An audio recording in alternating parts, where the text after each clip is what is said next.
get a deal. We're hoping to get a good deal. The fact is, unless they solve the problem with the border in Ireland, on the island of Ireland, unless they solve the problem with citizens' rights, unless they solve the settlement of our financial obligations, there will be no withdrawal agreement. And that is it. Those are the 3 points those are the 3 points on the table for discussion. That's it. Nothing else matters. No trade, no EASA, no Schengen information system, no criminal records system, no flight control, no truck driving licenses, no passenger licenses, no insurance, no cross-border financial services. You name it. The British government, British insurance, private pension schemes will not even be able to pay legally pensions to people that have retired outside the UK in other countries. So if you're a British citizen living in limbo, great book by the way, In Limbo, if you're a British citizen living somewhere in Europe and you retired there and you're receiving a private pension, I know you've already lost 300 to 400 euros a month of your income because of the GBP falling off a cliff. Yeah. Oh, incidentally, this week, you know the last time the British pound was so low against the dollar? That was right when Theresa May invoked Article 50.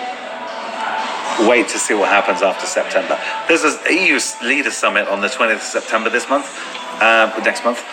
Theresa May's been going, oh no, please, let's talk about Brexit. It's really important that we talk about Brexit with the other council leaders, other leaders of the other European Union. They've gone like, do you know what, Theresa May's sold off. This is not our job. We've appointed a negotiator to negotiate the withdrawal agreement.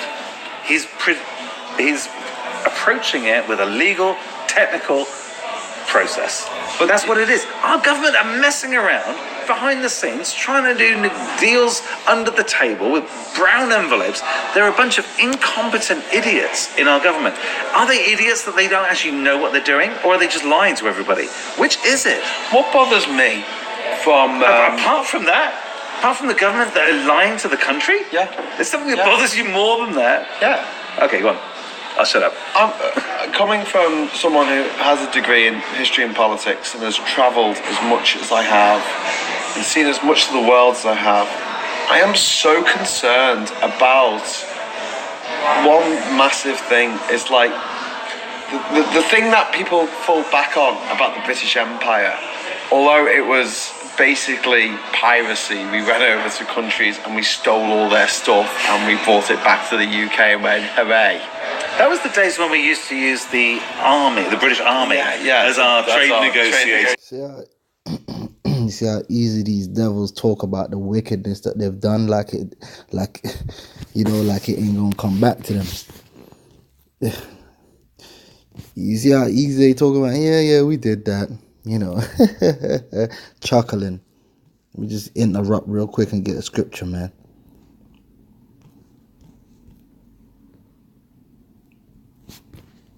Sorry.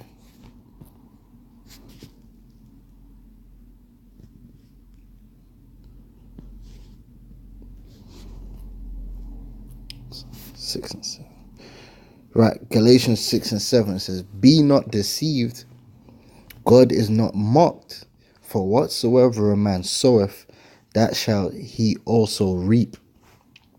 And the so-called Great Britain, hey, the Lord is bringing Britain down fast, all right? These devils are going down fast, but I'm going to let these devils continue. This is part of the East India Trading Company, right? But what people felt in these places around the world, rightly or wrongly, they felt like the British had a sense of fair play about them. They had a sense of law. The idea that you sign a contract with someone and you don't renege on it. And you abide by it. My problem, my massive problem, and this is why I feel like I'm one of the last few true Brits because I care about this kind of thing. Is that we are now reneging on 759 treaties that we are the signatories to around the world. And when you look at Trump, who is reneging on the COP21 climate change deal, he's reneged on the Iran nuclear deal. Who is going to trust any international agreement in the future? Why? Because in 2018, if you ain't under the understanding that the so-called white man is the devil that the Bible speaks of and is a habitual liar and cannot be trusted, then you're a fool without equal. All right, the so-called white man is the devil that the Bible speaks of, man. He's that old serpent, that devil and Satan. All right, and the scriptures speak about the devil, the nature of the devil. John 8. John 8 and 44 tells you quite clearly about the devil. Ye are of your father the devil, and the lust of your father ye will do. He was a murderer from the beginning. All right, which Esau, he's a murderer. So-called white men, they're a nation of murderers, and you gonna find out. Okay, once the good times are gone, Esau's gonna revert to that sword. All right, he's gonna revert back to the sword, man. Cause that's his go-to thing, man. He was a murderer from the beginning and abode not in the truth, because there is no truth in him. There's no truth in these devils. When he speaketh a lie, he speaketh of his own, for he is a liar and the father of it. So, we're not surprised. All right? It's like that. Why would they trust that? Why would anyone trust a British person's signature on a piece of paper? Why will they trust? Why would anyone trust a British Edomite signature? Any Edomite?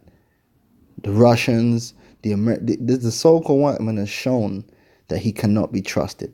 And if you don't understand that by now, then you're a fool without equal. My signature ever again. Here's a good one. Theresa May goes over to the EU, says okay, we understand what our financial obligations are as members of the European Union for the last X number of years. We understand what we've committed to under the current financial budget. We're going to pay you 39 billion quid, whatever it is. Dominic Raab, first day in the job, heads over to Europe and goes, you know what? If you don't give us the good trade deal that's not even included in Article 50, it's not even part of the negotiation. If you don't give us a good deal that's not even part of the legal process, then we're not going to pay you 39 billion pounds. We're not going to settle it. So he's undermined our Prime Minister.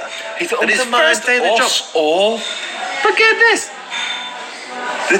The economy of the European Union, the single market, is 15,300 billion pounds a year. Do you think they're going to miss that 39 billion quid?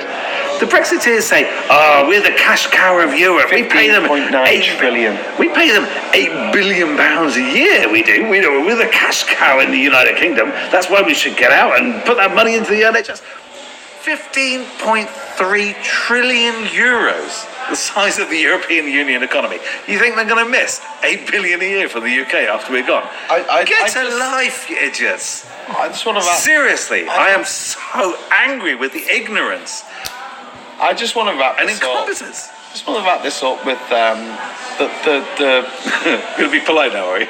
I am going to be polite, but it is this thing of up till this point in history, we were seen around the world in an incredibly good light, considering what we did. Mm-hmm. Yeah. I gotta get a scripture. Esau's done all this wickedness, but still somehow managed to have this this mask where people would give this man the benefit of the doubt, regardless to all the wickedness this man has consistently done. But you see, that time is coming to an end. That time is coming to an end where everyone's figuring this man out. Yeah? It's his time to be revealed. All right? They've done all this wickedness, and while they've been doing it, somehow they've managed to still masquerade as angels of light. But that time is coming to an end. Their power of deception over the nations is coming to an end. All right, 2 Thessalonians 2 and 3. Let no man deceive you by any means, for that day shall not come, except there come a falling away first, and that man of sin be revealed. Yeah, be revealed, the son of perdition. And that's Esau. Because even this Edomite here is admitting that, look, the British Edomite has done wickedness beyond wickedness. Yet the people of the earth still look to them as being some kind of heralds of light. But now that is being all taken away. And that's a beautiful thing.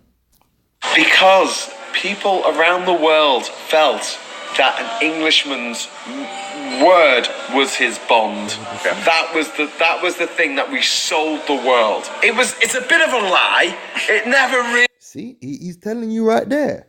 The truth of the matter is they have always been the devil, but the people haven't acknowledged them as the devil. But now they're being revealed. He existed, but whatever.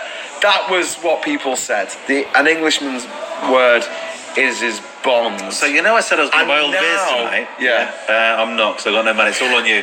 But now how do you feel? Not. You can't do and that. So this isn't just about how Brexit is going to destroy the lives of people who live here, who are married to someone who is German or French or Greek or Spanish. It's not in limbo. In limbo. Yeah. It's not just about trade and the new trade negotiations are going to need. It's not just about medicine that's going to have trouble getting them food and aviation. It's not just about this. Interrupt. It's about our standing in the world, and we have done massive damage. Oh, that's all touchy-feely shit. It's not. This is what it is to be British. When you go out and see the world and meet people from around. This dude's getting in his feelings, man, what it means to be British. Yeah, what you mean is what it means to be a devil. Around the world and say, I am British. They have a certain attitude towards you. They used to. Yes. And there is a visible and tangible difference. That has been lost. They look at us now. You go around Europe, and I've travelled around Europe a lot in the last couple of years. They look at me with pity. That is so embarrassing for someone who's from the UK. It's only going to get worse. See, all you devils are going to be brought low. See, you devils have had your time. You've had your time to shine. You've had your time, playing your games and being the devil, but being praised, being uplifted. Now you're gonna be downtrodden. Now you're gonna be brought low. Me, a white middle class guy from Liverpool. They're looking at me. You're so liberal elite. You really are. You're so liberal elite. I went to university. I went to Metropolitan too. But the worrying thing is, I was talking to my mum recently, and she's... the worrying thing was, I was talking to my mum. I know, but she's... the end of that sentence. But she's thinking about having an operation. She can't get it in the UK. Yeah, there's like a 3-year waiting list on the NHS. So she's been looking around Europe.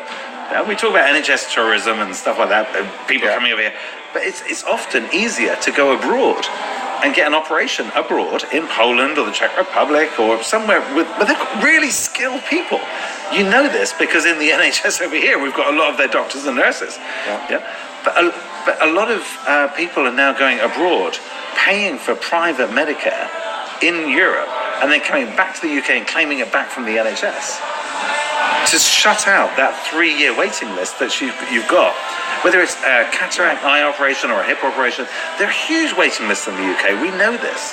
But British citizens right now, you can go to any other of the EU 27, find yourself a hospital, go over there, get it done, and you can get the money refunded by the NHS. We lose that. Hurry up. Okay, we're gonna have to wrap this up. Okay, last thing, you said medicines, and I was going to interrupt you. When I was going, interrupt. Did you know we import 37 million packages of medicine every year into the UK from the European Union. And we export 45 million packages of medicine outside of the UK to the other EU 27. That's done. Because one of the other things that we leave, as well as EASA and the Air Traffic Control System, the Single Skies Agreement, Open Skies Agreement, Truck Drivers Agreement, is the European Medicines Agency. We leave so many different agencies. There are 749 different agencies that we leave, all of which affect your life every single damn day. And our government are not telling you this. Ian Duncan Smith's not telling you this. He'll sit there and say, oh, it's all going to be fine, don't worry about it. You say, well, bloody prove it, Ian. Don't just sit there and say that. Jacob Rees-Mogg, you sit there and say, oh, well, I can do this from this piece of paper. It's rubbish. He's lying to people. Really annoys me. I would think that if I went to my doctor, who was qualified... Anyway, this was from Three Blokes in the Pub Talk Project Fear. And I thoroughly enjoyed this because Esau's going down, man. And I'm thoroughly enjoying watching you devils squirm. Alright? Your time is up, man. Alright? Let's get the book of Job. Job 14:5. Seeing his days are determined, the number of his months are with thee. Thou hast appointed his bounds, that he cannot pass. And it's evident that Esau is fast approaching that bound. This man is going down, man. And I'm thoroughly going to enjoy watching Britain fall into the abyss, fall into the depths of chaos, man, over the next months and maybe years. Yeah, I'm thoroughly going to enjoy it, man. Because these devils are proud. And it's about time that they got checked. So with that, I'm going to say shalom.